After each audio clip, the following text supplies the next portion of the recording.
கர்த்தருடைய பரிசுத்த நாமத்துக்கு ஸ்தோத்திரம்.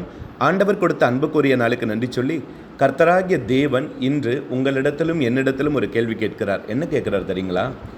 ஆவிக்குரிய தாகம் உங்ககிட்ட இருக்கா? ஆவிக்குரிய தாகத்துக்காக காத்திருக்கீங்களா? ஆவிக்குரிய தாகம் பத்தலைன்னு இன்றைக்கும் நீங்கள் ஜெபித்து கொண்டு இருக்கீங்களா? தாகம் தாகம் என்று ஆண்டவரிடத்தில் கேட்டுக்கொண்டிருக்கீங்களா? என்ன தாகங்க? ஆண்டவரிடத்தில் பேசணும், கர்த்தர் என்கிட்ட பேசணும், கர்த்தருடைய குரலை கேட்கணும், ஆண்டவருக்கு நான் ஊழியம் செய்யணும், ஆவியானவர் எனக்கு கொடுத்துருக்கிற சித்தத்தை நிறைவேற்றி முடிக்கணும், கர்த்தருக்காக ஏதாவது நான் செய்யணும். இப்படி காத்து கொண்டு இருக்கீங்களா? என் அன்புக்குரிய பிள்ளைகளே, யோசிச்சு பாருங்களேன். இன்றைக்கி உலகத்தில் வாழக்கூடிய எல்லா மனிதர்களும் கடவுளிடத்தில் ஏதாவது பெற்றுக்கொள்ளணும் தான் போகிறாங்க. என் குடும்பத்துக்கு இது நடக்கணும், என் சரீரத்துக்கு இது நடக்கணும், என் பிள்ளைகளுக்கு ஒரு காரியம் நடக்கணும், என் பிள்ளைக்கு ஒரு திருமண காரியம் நடக்கணும், என் பிள்ளைகளின் பிள்ளைகளுக்கு கர்ப்பத்தின் கனி ஆசீர்வதிக்கப்படணும், வியாதி சுகமாகணும். இப்படி எல்லாருமே இந்த உலகப்பிரமான காரியங்களுக்காக கர்த்தர்கிட்ட போகிறாங்க. எல்லாமே ஆண்டவர்கிட்டருந்து ஏதாவது பெற்றுக்கொள்ளணும்னு போகிறாங்க. ஆனால் ஒருவராவது கர்த்தருக்கு ஏதாவது கொடுக்கணும்னு போகிறாங்களா? யோசிச்சு பாருங்களேன்.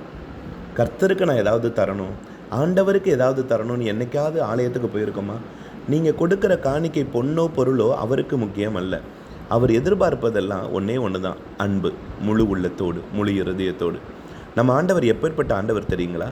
வெளிப்படுத்தின விசேஷம் 21:6 சொல்லுகிறார், நான் அல்ஃபாவும் ஒமேகாவும் ஆதியும் அந்தமுமாய் இருக்கிறாராம்.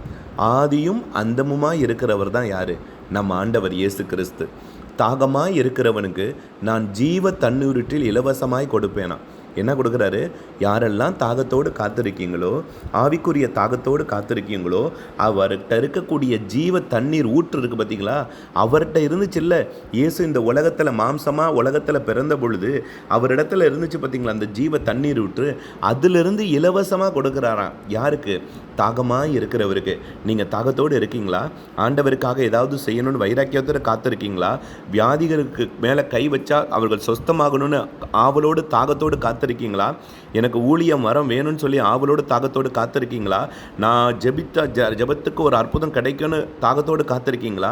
உங்களை பார்த்து ஆண்டவர் சொல்கிறார், இலவசமாய் கொடுப்பாராம். இன்றைக்கி கேட்குறீங்களா? ஆண்டவர்கிட்ட கேட்குறீங்களா? ஏசப்பா, நான் ஜெபித்தால் அற்புதம் நடக்கணும்னு அந்த வரத்தை எனக்கு கொடுங்க ஏசப்பான்னு கேட்குறீங்களா? உங்கள் குரலை நான் கேட்கணுங்கிற அந்த தாகத்தை கேட்குறீங்களா? ஆண்டவர் இலவசமாய் கொடுக்க போகிறார். என் அன்புக்குரிய பிள்ளைகளே, ஆண்டவர் உங்களுக்கு இலவசமாய் கொடுக்க போகிறாருங்க. கர்த்தர் இலவசமாய் கொடுக்க போகிறார்.